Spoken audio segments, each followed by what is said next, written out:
this bullish flag pattern play. Bullish flag pattern play. Bullish flag pattern. Oh my gosh.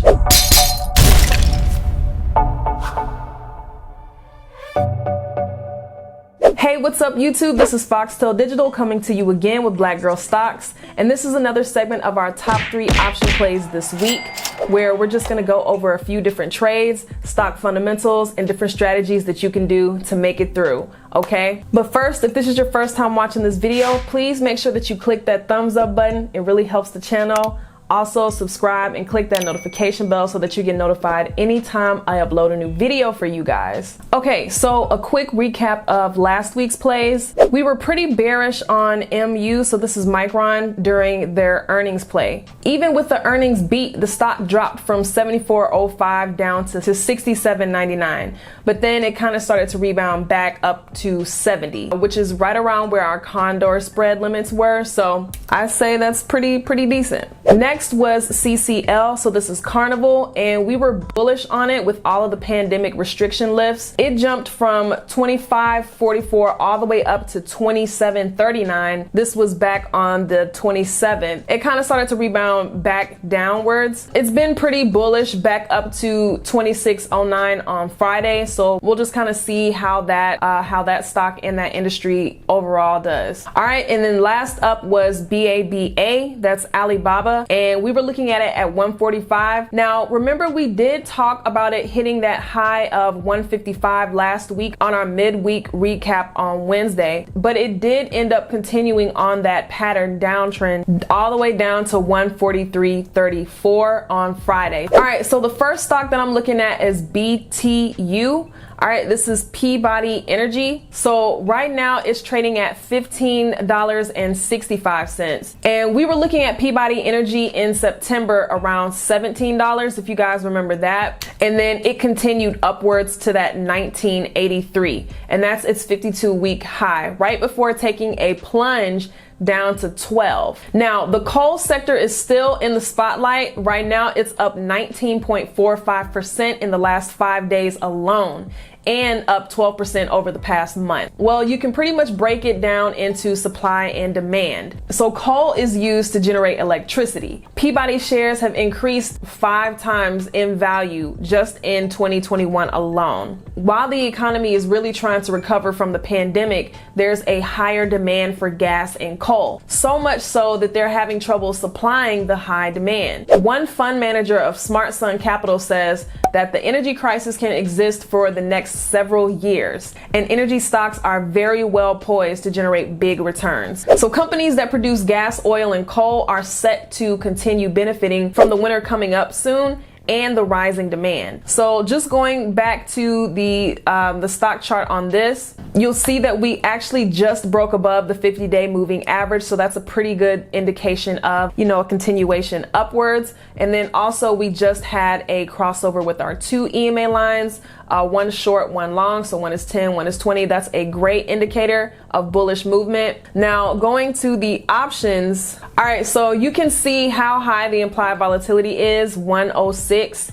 That is very high. So on any play that I see that has a high implied volatility like this, I'm going to want to lean towards credit receiving plays. So because we're still overall bullish on this stock, I would want to do a put credit spread, because that is going to be credit receiving and it's also a bullish move. For me, as far as the entry signal, I would want to see this stock go above 15.93. So maybe an entry of 16. Once I kind of see it start to continue upwards in that direction up to 16, that's going to be a great indication that it's going to continue on that uptrending pattern. And then as far as a price target, I would love to have a price upwards of $19. That would be great if that can hit that again and just continue moving upwards. So for this one, we said credit spreads. I'm probably going to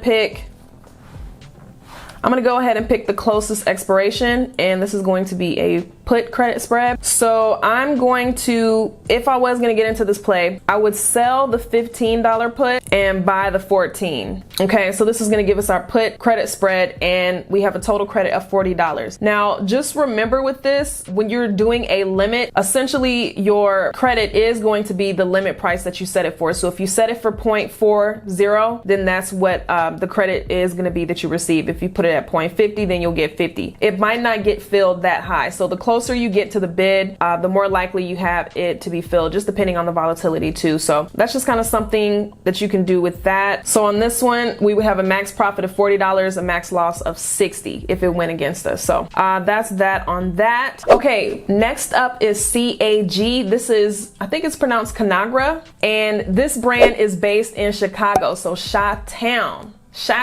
And right now it's trading at $33.70. So this is another earnings play that we found on Tiblio, okay? And just a heads up, Tiblio does have two new features that we did kind of briefly mention in a previous video, the option sweeps and the stock halts. So they have a lot of different options for you to pick options from. So that is great. CAG, they're going to announce their earnings on October the 7th. So that's going to be this Thursday. And you'll see that the stock has been in a downtrend for well over 3 months. And now it did just kind of start somewhat side trading back in August. So you'll kind of see this steady movement. It's definitely in between zones here. When we see patterns like this, we can expect the stock to have a breakout eventually upwards or downwards. And you'll see that it did actually just do that. It broke out of that resistance at around $33 up to $35, but it shot back down over the past 2 days. Another interesting thing to note is the company has seen decent earnings beats pretty much consistently since 2020. So if you look back the previous earnings, I mean, they were earnings beats. So they did do essentially well on those. Now they have been small, okay, but still it's more than what was expected. Last quarter, Conagra was expected to post earnings of 53 cents per share, but it actually reported 54 cents, a 1.89% increase. Try it. Not a good day. Okay? Not back to that one. Shaking the table. But with that, you can see that on the days going into the earnings, the stock price has dropped significantly. So if you see right here, here's your earnings. Definitely, I mean, a few days before that, it was dropping. And then the last earnings report, oh, wow. Yeah, right? Definitely during after hours, I mean, the stock plummeted, and then when we had our earnings, it continued to do so, but then it did kind of rebound from that. But you do kind of see a pattern of the stock dropping before earnings, and it still is in a downtrend anyway. This quarter is expected to have earnings of 48 cents. So that's actually lower than the previous estimates before this earnings, so it's still dropping. So let's go to the options. Okay, the implied volatility is okay. You already know when we're doing earnings plays, I like to take credit receiving positions because of the implied volatility crush. And they're not too bad. These are fairly priced. The volume and the open interest is a little low. You know, there's still something that we can do here. I would want to do either a iron condor or a call credit spread. And the reason why a call credit spread is because that's a bearish position. Okay. All right. So first let's just go ahead and let's do a call credit spread first, because that's just going to be one of our iron condor legs. Anyway, I'm going to pick the closest expiration, of course. So this is actually going to expire 1 day after earnings. So it's actually pretty good for us with that IV crush. Let's go to the calls. We can sell the 34 call and then buy 35. All right, so you'll see with this, we have a total credit of 30. Okay, total max profit of $38, max loss 62. It's not terrible because of the fact that you see our market maker move over here. It's expected to move about maybe $1.5 to $2. So that's why I would have my legs. I would have my shorts somewhere, you know, safe around there. The stock probably isn't going to move too much anyway. It doesn't move much more than a couple of dollars. So it's really just kind of giving you some leg room, you know, to let the price do what it does. Okay. All right. So you see that, and let's go ahead and let's get our puts in there for our complete iron condor. So this is going to be the iron condor. Now all I would do is just add the puts on there, and for the put side, I would come down here, I would sell the 31, and then you can just buy the 30. All right, and that's going to give you your iron condor. So you'll see here your credit is going to be 44. So right now we'll get $44 for this with a max loss of 60. So that's not too bad, and we just need it to stay in between our two zones Basically, we just don't want it to pass the legs that we sold. All right. And the last one is going to be NVDA. This is NVDA. And right now it's trading at 207.42. This is a very, very popular semiconductor stock known for its technologies and graphics and compute networking. Okay. It's been in an amazing uptrend all of 2021. So the whole year, this has been uptrending. It's had a couple of little bumps and dips, but that's going to happen. Overall, we have been uptrending. It reported 6.51 billion in sales in the second quarter alone. If you remember, we were pretty bearish on Micron Technology. We just talked about it, MU, last week. Now, a lot of that was due to overseas restrictions because it's a Chinese stock, but NVIDIA is actually an American chip maker based in California. So it might miss a lot of those downsides going into the next quarter. All right. So going back to the charts, you'll see, like I said, it's been in an uptrend. It did hit that high of 230. Now this was after they just had an earnings report too. And they had a pretty big earnings beat, expected to be 84 cents. They actually had $1.04. So that's pretty good. Now we did have a little bit of a sell off pretty much starting since September. Overall, I am short term wise, I'm definitely going. Okay, now this is really why I wanted to go to the chart. This is why I picked this stock. Now check this out. I know you see it right there. This is a clear definition of a flag pattern right here. Now this would be considered a bullish flag pattern. We've kind of talked about that on the channel, but you'll see how the stock kind of has this dip here. Boom, comes back and hits that resistance. Boom, comes back and hits that support. We'll see what happens to side trend. And let's see if it boom comes. Oh, I like that. Let's see if it comes back up. And then if you wanted to, I would have a price target of 225 plus. But I mean, 225, that would be cute. And it might be a little lower too. So just somewhere above 220, honestly. 220 to 225 would be my target price for this play. You'll see back here on, what is this, the 20th of September, you saw that we had another little flag play there.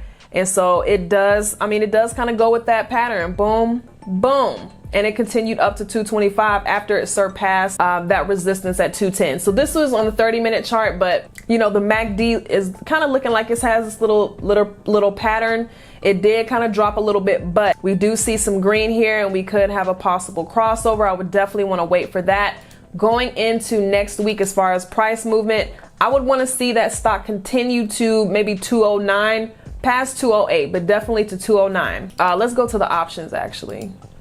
So the options for this implied volatility looks good, but golly, look at these prices. So I would want to pick an expiration of October 15th, just kind of give it some room to grow a couple of weeks. You can pick something further out. One thing I want you guys to pay attention to, look at this huge implied volatility, or excuse me, look at the huge open interest and volume on the far out of the money call. So right now the stock is trading at 207. This strike price is 220, and look, 14,000 open interest. So that's 14,000 options that are open right now that have not been closed. And then we have 4,000 that were actively traded on Friday. So this is huge. So what I would say for this is I would want to maybe do two different things. It just depends on you and what moves you're comfortable with. I would either want to do a long call, or if you wanted to cut some of those prices, you can do a call debit spread. And it's just going to kind of, you know, give you a little discount. Now it is going to cap off your profits, but it's going to be cheaper to get into. All right. So for the long call, let's just go ahead and do that. I'm going to do October 15th. And so, I mean, hey, you can pick something, you know, a little further out of the money. Now the delta is going to decrease. So this one's 0.5.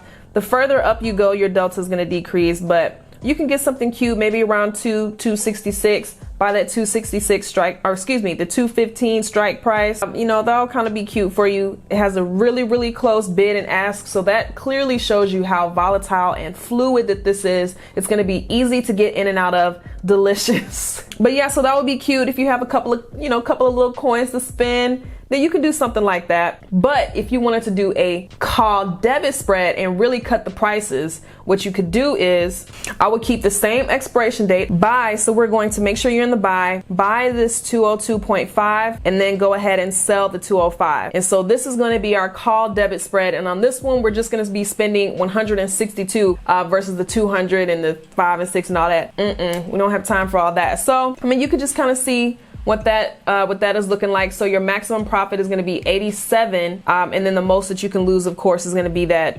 162 with that. So I mean, it's just kind of something to look at. That's just something that you can do to get into that play. Make sure that you guys check out this last video that I posted on how to practice trading options 24/7, night and day, on weekends, all of that on Thinkorswim on demand. Okay, so that's that pressure right there. That's pressure.